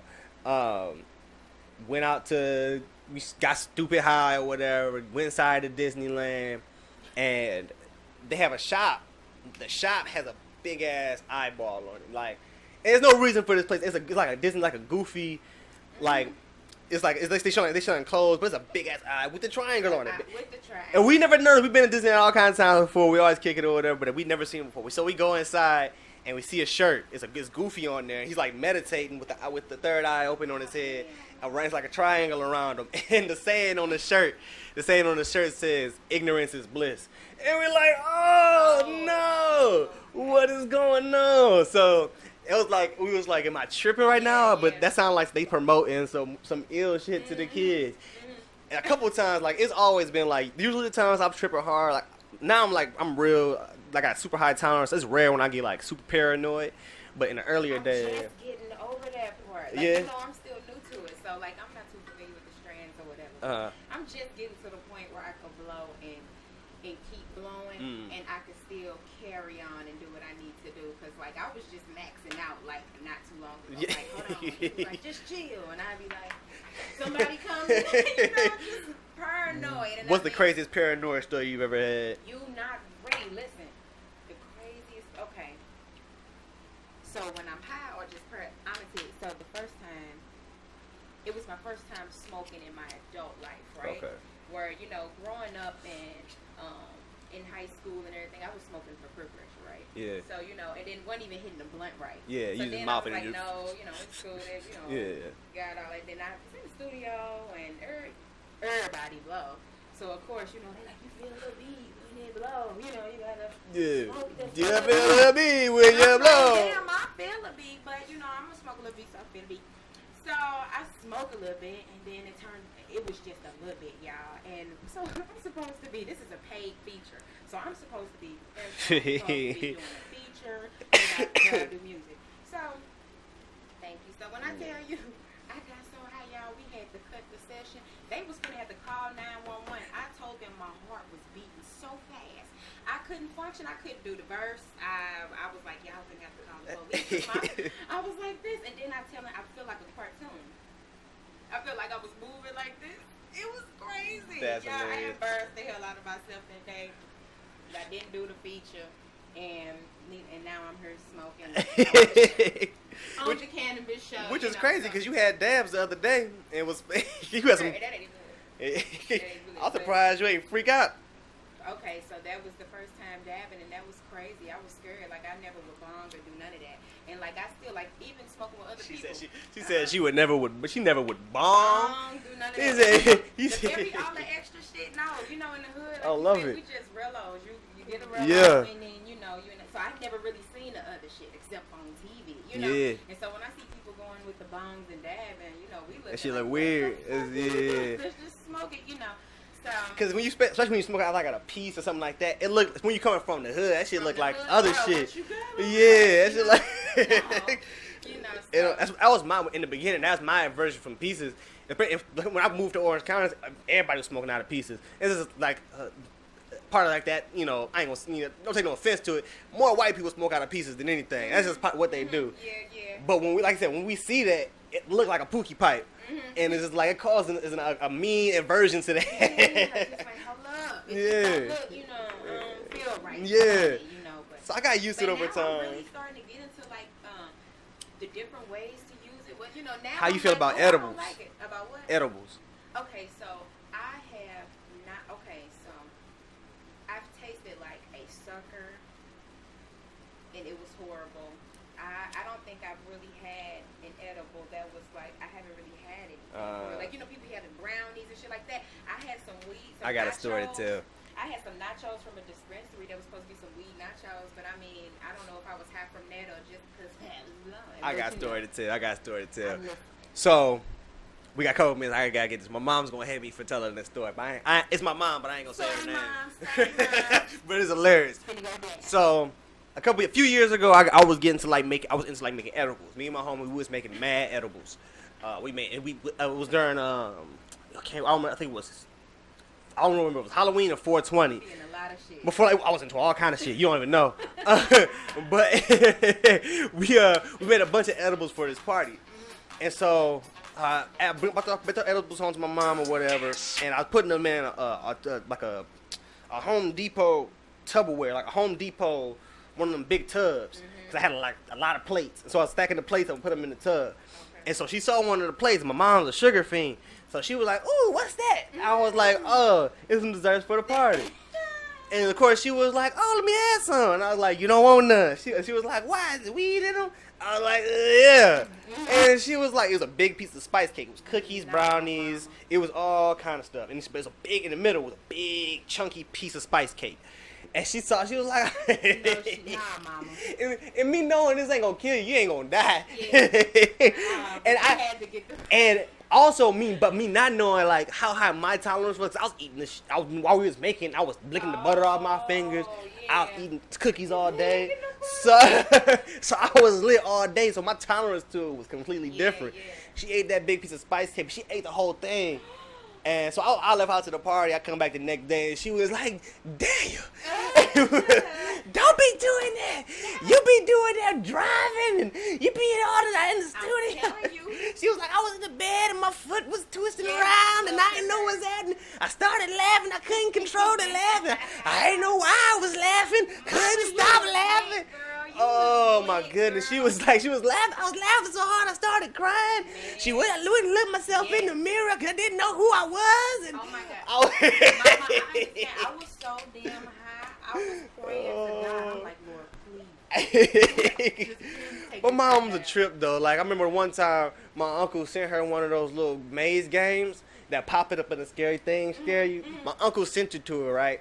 So she playing, and this is when it got popular, so nobody knew about these things. She played the game, it pop up, she freak out. She run in the bedroom. She in the bedroom for like an hour. She can't come back inside because she don't know what's going on. She come back out. The face is still on the computer. She throw a cover over the computer. So my mom's a trip anyway. But I love you, man. I'm the only child. Are you? Yeah, me and my other voices in my head. That's it. You the only child. Yeah, she was done. I mean, I've been a good kid all my life, but she was not with it after that. Okay. That's what's up. So mama got her off the spice. Man, but she with it though now. That was the first time she ever had anything. So like, she in and out though? but she's dabbling here and there. You know, she does it for a lot of different things. I've been introducing it to her here and there, things like that. Let me tell you what's funny. So my mama, she ended up seeing me because my fiance shared the video from the first segment. So mind you, nobody knows that. Like I told you, I only blow with my man at home. So this is me doing this is extra. I don't smoke with people. I smoke at home. You know. She gonna call me, tell me something. I see that yellow shit. What they got you up there in California doing? You know, don't be selling your soul. But no, I'm like, no, mama, but it's a cannabis show. Why do this now? You know, Yo. Like, damn, and so he done shared it and she'll see. She said, I see that yellow They got you up there doing the heroin. The yellow shit. We got to get into a break. Thanks for tuning in. We'll be back in 5. We're going to get into some serious discussions after all this fun. Hey, yo, Dre, let's make this money. See, like, every fucking thing about it. Why am I mad, Ali? Why am I mad? Because it's bothering me. You like the show or something? The show was cool, but why am I hot other than that? You tell me why you was hot. Your life. Just killed the show, nigga. Everything made me hot, man. Cut whatever that is. Cut that old shit off, dog. What's wrong with this nigga? Nigga bugging, dog. Nigga tripping, bro.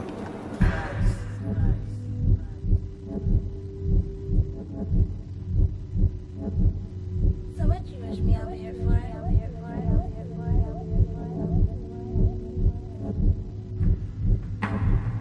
How was your day?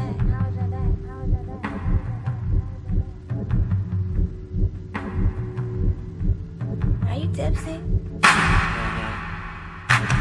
All I need in this lifetime, pussy and Patron, give me that. Once you give me that, once again it's on. Bitch, I'm swagged up, hoes popping when I'm off that school, coming down clean. Tell your baby mama what it do, where your friends at. I got long dick, what it is, gon' poke it out. Situate your little positives, how I live, big shot, on my grind already. I'ma lay it down like a carpenter. When you let me. Give me that funk, that sweet, that nasty, that good shit stuff. I can't get enough of fire fins. You blame it on the liquor, babe. Give me that funk, that sweet, that nasty, that good shit stuff. I can't get enough of fire fins. I wrote this song when Dave drove home and caught that flat in the main G flats, and it made me think if we only could blink to change locations where we at. When y'all thinking lost in the alcohol bottle, and attempt to ignore pain, problem, and sorrow just for a minute. Then back to the bullshit, your car no do, and you about to get evicted. 2 drugs you need, Patron, pussy, make it feel alright. But once it's empty, hand that bitch leave, then it's back to life. You can't run from it, gotta run to it, nigga. The antidote wouldn't last, and you look, nigga. But still you proceed to dive deep, ask what's her zodiac sign. I'm going through something in life, but pussy and Patron make you feel alright. Pussy and Patron make you feel alright. Pussy and Patron, that's some great advice. I'm going through something in life, but pussy and Patron make you feel alright. Pussy and Patron make you feel alright. Pussy and Patron, that's some great advice. Okay, welcome to my diary. Where should I begin? Finna get a swisher and fill it with at least a gram. Crackers watch my every step. Man, I hate to work for them. One time I tried to work for me, but that shit didn't work for me. And here I am, stressing, questioning my direction, man. What to do? Nothing's moving. Traffic jam. Wiggle through it. Pop the cork and take the fluid. Bust that pussy open. Bust that pussy open. Bust that pussy open. So, balls deep. Get retrieve relief. You dig? Let's kill a bottle of tequila and lie butt naked telling the truth. What's up? I had a long day and I really wanna fuck. Take a double shot to the face and forget about my whole day. Cause all I've been thinking the whole day. I'm going through something in life, but pussy and Patron make you feel alright. Pussy and Patron make you feel alright. Pussy and Patron, that's some great advice. I'm going through something in life, but pussy and Patron make you feel alright. Pussy and Patron make you feel alright. Pussy and Patron, that's some great advice. All I need in this lifetime, pussy and Patron. Everybody, we back on. It's your boy Whitty B. This is Tea Time on Hub Radio. You already know what it is. It's the show we talk about cannabis culture and everybody hoping to push the movement forward. Right now, we are going to get into some hard topics. I feel like while I have a platform, while we have a platform and ability to speak to masses of people and groups of people, we should talk about things that aren't being talked about. We should talk about things that are really important, especially in Black culture, African American culture, and in our communities. So we just gonna have open discussion. I'm not really versed in these things too much. You know what I'm saying? Our angle is we just regular people having these conversations, getting our opinions on these things. And we just talking. So my first topic is going to be dealing with and understanding male depression, or depression just in men, especially in Black men. Okay. This is something that it doesn't get talked about at all, and it's because of a stereotype that we as Black men adhere to and we take on, that we have to be strong, we have to be the rock for the family, we have to take on a lot of duty, and either whether we are able to or not. And then when we break down and we mess up and we can't do these things, or when there's other things that happen in our lives, we feel like we can't really break down on these issues. Yeah. We can't really express too much on these issues. We don't, Black men, as Black men, we don't really cry, or we don't like to show ourselves crying. Right. We don't like to have the hard conversations about how we feel, how something makes us feel, like if, And this is broken from the upbringing. Mm-hmm. Are you feeling like, because that's what I would think. Like, yeah. How you, because I can't, up until, that's why it's important to talk about it, because up until this conversation, it's nothing that I'll sit down and just be like thinking about, depression, unless you know someone or are going through. But I guess it is tough. Because I'm even with my son, and I'm going to be honest, and even with him, you going to stop that whining, or this and that, and then it's just like, and you don't think about it. You're not really thinking about it, but I guess, it's and you raised to kind of just hold that all in and just swallow that and hold it down, but what that turns into, it just turns into mad aggression. And so when a lot of people think of like Black men and the issues, they think about being aggressive and being angry and being hard. It is a lot because the community where we growing up and having to defend us and things going on. But a lot of it is just because when these things happen or when certain things happen, we're taught to hold it in and just to go through it. And I teach him in spite of me saying, "Hey, stop the whining," or when you say this and that. No, we are all about you need to talk. And if it's something how you feeling, I'm ready to say, "Hey, this is how I'm feeling." And let's address it. So it's all about talking. Yep, that's the main thing. Letting it out. Men, as children and older men, need to understand, like, if you have anybody, you can find anybody, a friend, a family member, your partner, your wife, whoever, you're with, whatever, if you have a manager that's willing to talk to you, if you can find, some counseling or whatever, if you really feel like that pressure is on your chest, the best thing to do is just find something to talk, just open up and be vulnerable to somebody you feel you're comfortable around. Because that's another thing, as you get older, you don't want to be vulnerable. You don't want a lot of people getting in like that. You don't want a whole lot of people knowing about what's going on, and you don't want to be seen as weak. Yeah. But you gotta switch up, and to be honest, you really gotta.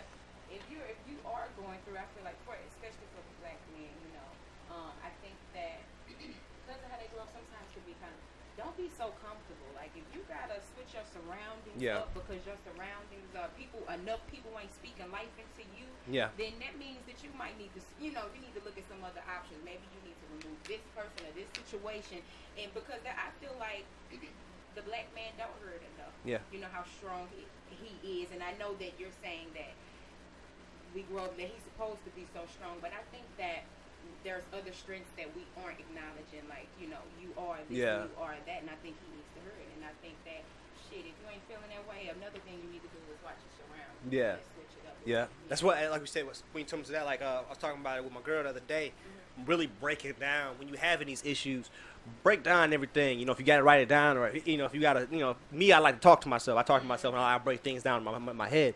But if you can if you could, in a way where you can kind of picture it or visualize it, everything that you want to change in your life, or the things that's causing the issues in your life, and really tackle the things that you can change. Like you said, you have power to do all these things. It's when you don't get the information. It's when you don't have that encouragement. It's when you don't see a way out. You feel like you're in that box. But there's always something that you can do to change your surroundings, to change your life, to change your path.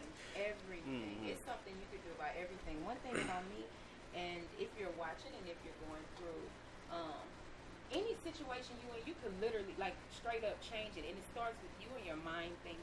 So you have to believe it. That you have to believe that you can change. You gotta work towards it. Listen, whatever it is, I make sure every day I'm crossing something off my to-do list, working towards it. So if it's a business I want, if it's a better attitude, because I could get a stank attitude, and I have to check myself, whatever it is. I mean, meditating, if that's what I do, whatever y'all do, you can pray, you can do whatever you do, but you're gonna have to take that time out and make it happen. Cross something off the list every day, and then that's something I like. That's therapeutic for me when I'm feeling sad. If me accomplishing some shit, moving up the ladder, it's therapeutic for me. So if you're going through, maybe you should be like, okay, well, today I want to be a better Dammit singer. So I'm going to look at YouTube and I'm going to hit some runs and I'm going to record myself singing. I don't care if only you see it. You move one step closer till tomorrow, you're going to be that much better. So, I think we need to check into that. Yeah. That's dope.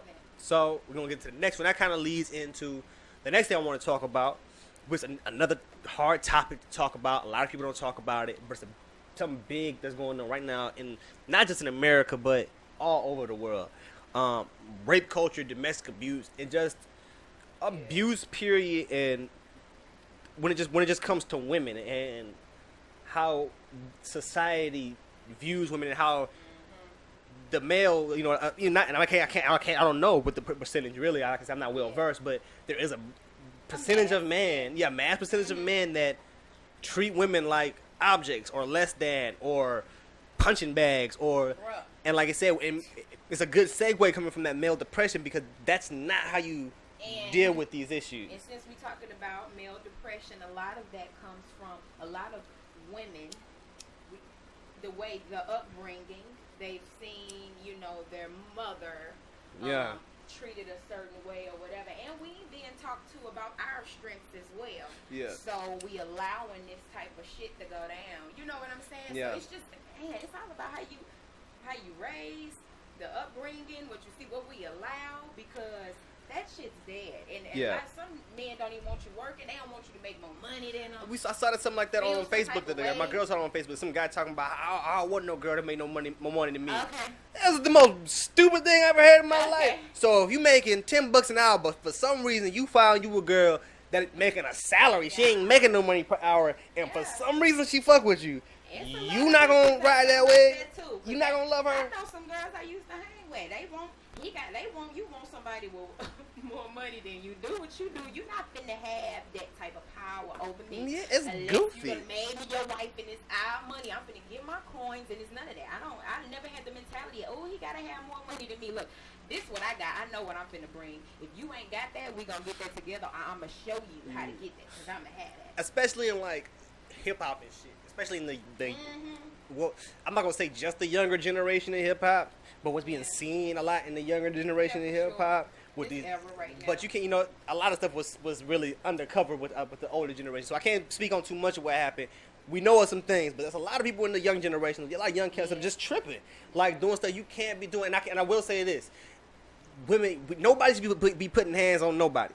If the conversation y'all having or whatever's going on between y'all is getting to the point where y'all feel like y'all about to physically fight, somebody need to walk the fuck away. You talking about a man and a woman? Man and a woman. Let me tell you something. I seen I don't know what a clip I seen on social media, but I made sure I set my sons down because even the little girl in the complex, she put you don't put your hands on my son. I get it. My daddy to this day don't hit a woman. I'm with it.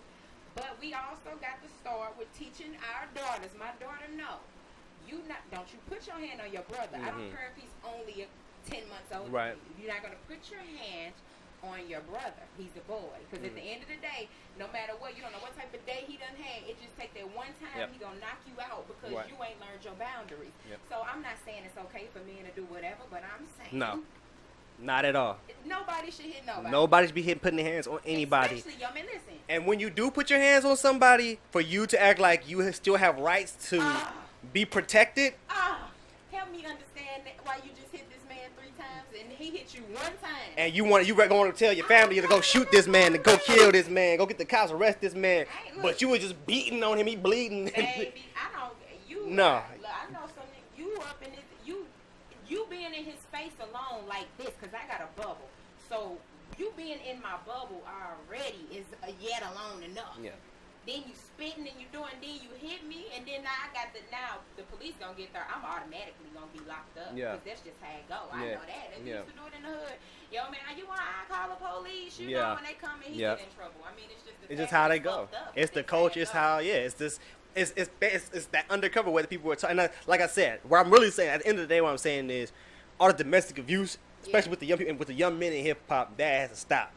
Yeah. Y'all can't do it. But like I said, at the same time, on the other side, you got to stop as well, because that getting taught, like, okay, because what's getting taught is you can't hit a girl ever. You hit a girl, you gonna get your ass whooped, you gonna get beat up, you gonna get put down. If girls get taught, don't let them don't touch you, don't do nothing. But they're not getting to, he said, you gotta teach them. You can't. Those type of men have to find their power in something else because they're weak. Yeah. So they find power in the fact that when I raise my hand, your eyelashes flinch a little bit because you're a little scared. They like that type of power, and they got to find it in something else. You need to go meditate, smoke some weed, and then you need to figure out, read a book, do something else to feel powerful. It ain't hitting. And that's a big deal. Yeah. It's not hitting your chicks. That's because that's make at the end of the day, it makes you hella weak, extremely weak. Not necessarily because she's not able to defend herself, because anybody can pick up a gun, a knife, and end your life. It's because and usually in these situations, they don't want to fight you back. They don't want to hurt you. Yeah, and then it's just an unfair fight. It's like, when somebody, the big bully trying to, fight a little bitty, wimpy looking stick. It's like, really, that's so unfair. If you did whoop their ass, it don't count. Yeah. It don't count. Yeah. You don't get no stripes for that. Nothing. It's unfair. So we're going to get into the next one. We still got some time. We might go back and forth. After this next one, we might go back and forth between some of the topics. It's pretty good talk. It's pretty good. But I do want to get into this Unite the Right rallies. Okay. So they had one. It was Charlottesville. Was that Kentucky or some shit? Charlottesville. Okay, yeah. Where's that? That's it. Am I right? Is it? Kentucky. Where's that? Where's that at? I think it's Charlottesville. Where's Charlottesville? Virginia? Not Kentucky. It's Virginia. What up, Charlottesville? So they just had these rallies with the KKK, a bunch of neo-Nazis and white supremacists and things like that. And what tripped me out about it was just the amount of people that were at these rallies. You know what I'm saying? Scary. And it's like, because you usually see, like, you see a couple people here, and then you see this little rallies, and we little small groups, 20 people, 10 people, 15, maybe. It was like people filling the streets with flags and all kind of stuff. And then I was watching, like, the interviews of these people, and, like, because at the end of the day, my thing is, don't get me wrong, I'm all Black Lives Matter, because I do, like, we're getting treated like shit, and at the end of the day, we gotta fight for that. We have no other choice but to fight for our rights. But at the same time, I'm also about human rights in general. So I do want us to all be seen just as the same as humans at the end of the day. until then, we have to fight for our right. We have to, because our situation is completely different. It's so different. That's a conversation we need for another show. But when I'm watching these things, so I'm like, okay, let me watch this to see what they talking about, to see what they protesting about. Because like when people are protesting, it's usually like when the Hispanic people they sending they kicking their families out, or whatever, the immigration or the black people getting killed by the cops and things like that. So when they're protesting, it's usually about something serious. I'm watching it, and they literally protesting, talking about the white people need a voice. We are superior. We don't want to. So it's just trippy. We're gonna go on break and we'll wrap this up. But it's just trippy to me. It's like when people were just acting like nothing is. People were like, you can't protest when these people are protesting. You can't go and these people they have the right. You do have the right to protest. But if you protesting nothing but hate and violence and just foolishness and racism and bigotry, then you first of all you got to expect to lash back. You know what I'm saying? It's like we have the right to lash back at that, because we're not going to allow that. But we're going to talk. We got 5. We're going to get in the break. We're going to come back. We're going to finish up in the final thoughts. All right, Dre, let's make that money. Cleanup Man. We provide professional, affordable, dependable services from carpet cleaning and upholstery to flooring, 7 days a week, same day or by appointment. So call, text, or message 562-279-6488 for service as good as advertised.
Coco's Lip Smacking Cupcakes offers custom cakes and cupcakes for every occasion. We proudly bake everything from scratch. With every moist and mouth-watering bite, you will be smacking your lips by the time you are finished. Make sure you follow us on Facebook and Instagram at Lip Smacking Cupcakes.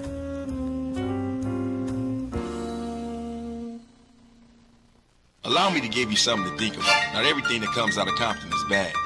I mean, we have Dr. Dre, The Game, Kendrick Lamar, Venus and Serena Williams, that little girl with the dream, Mayor Aja Brown. P. Diddy couldn't have said it better. This is the fairy tale, man. And fairy tales do come true, because we got millions of cats that are coming up with that hustling spirit and drive. They got that mention, that drive. Bill Lyons had that drive to overcome all obstacles. Bill Lyons isn't just a clothing line or just a brand. It's a movement. Bill Lyons is Compton. Compton is Bill Lyons. Respect the perspective. Bill Lyons.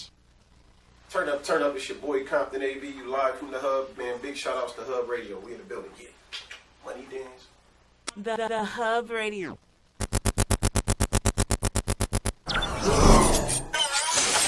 The Hub Radio.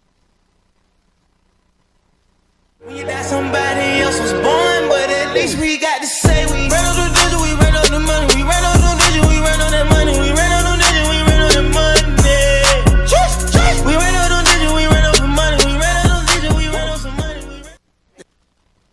Cleanup Man. We provide professional, affordable, dependable services from carpet cleaning and upholstery to flooring, 7 days a week, same day or by appointment. So call, text, or message 562-279-6488 for service as good as advertised.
boy, Witty B, and that is, you already know what it is. You already know what we talk about. You already know what we do. I want to finish discussing that last topic, specifically just because we're out here in California. I just want everybody to be safe. I got a lot of homies out in Orange County. I got people out in L.A., and they're starting to bring these rallies out this way. There's a rally apparently going on out in Laguna. When is it? Sunday? Out on Sunday. So just be careful. I know there's probably going to be a lot of counter protesters out there, which I'm not against. Just be careful. Yeah. I mean, like I said, it's just crazy. It's 2017, and these are the issues we're dealing with right now. You know what I'm saying? I feel like it's a setup. You know what I'm saying? To be completely honest, I don't 100%. Stay tuned. So they're coming up. They're setting up. So they're coming to Laguna Beach, Mm-hmm. and they're going to have this protest where they need to be heard. They want to be heard. They're going to start. They're speaking. I've never seen it, so I need to be told. Yeah, I mean, I'm hoping like the rallies they had out there. Yeah, like that's what. Yeah. They had some rallies out in Anaheim not too long ago. They turned out violent. I don't know if anybody died. A lot of people got stabbed. A lot of people got hurt. But yeah, that was out in Anaheim. That was just a few months ago. I think that was right after Trump got elected. So they meet up, and it's all this tension, and then they got boards protesting, doing all this, and then shit protesting, promoting white supremacy and Nazi neo, which is crazy because we're in America, and even the president not acknowledging that these people are the enemies inside the states. We have to rid ourselves of these people. These are neo-Nazis. These are literally the people we were fighting in the last World War. These were the enemies. So you saying that there are good people amongst your ranks? They're nice. What do you mean? The enemy has infiltrated the ranks. The enemy has infiltrated the front lines.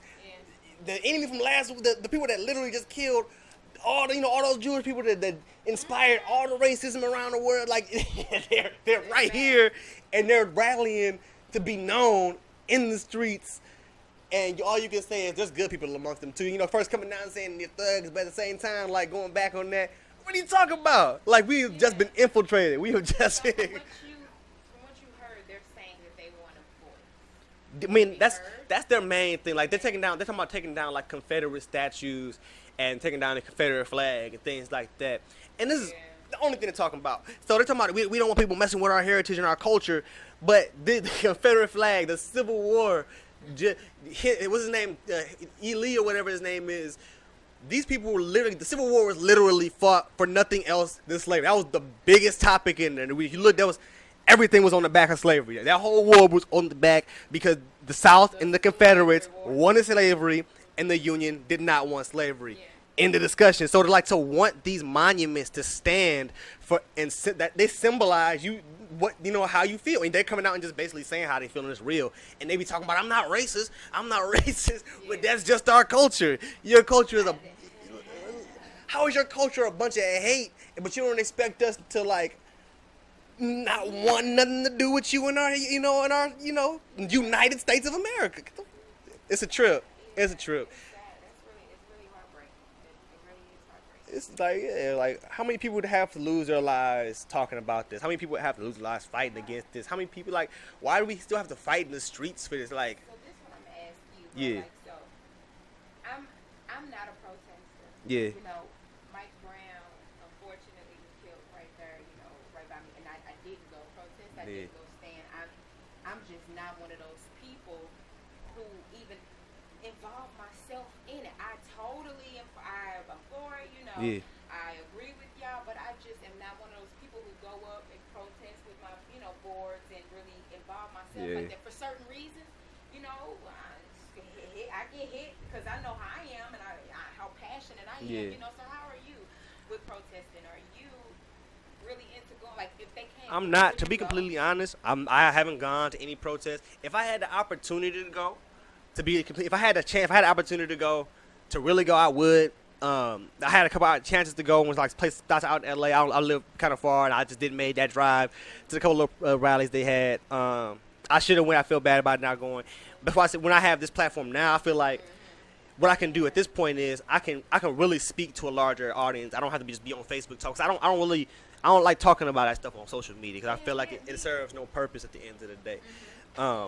But when you have a platform like this, you know, even with the music and things like that, I feel like I can talk about it. I can inspire somebody. I can, you know, be the voice for somebody who's not, you know, afraid to speak. You know, at the same time, I advocate business in our community. So my way of helping us is like, I want to help build us up. So it's like, I do understand we do need those people on the front line, and I wouldn't mind going out there. Like, I'm not against going out to the front lines. We do need those people out on the front lines, going against these people and pushing back up their forces. But you can also help by building up our defenses. You know what I'm saying? That we can, and I'm just one of those people. Like, I'm not really finna go. I'm not finna go. You know, I'm gonna sit back. There's so much we can do. We can educate ourselves. We can educate ourselves, our people, our family. Educate ourselves. We can keep them. We can bring money to our community and help the people in the community. But that's just real talk here on Tea Time. So we're about to wrap it up. It was a great show. Ended up coming together beautifully. I'm Reedy Banner. I'm Nene Banner. You've been watching Tea Time on thehubradio.net. We love y'all.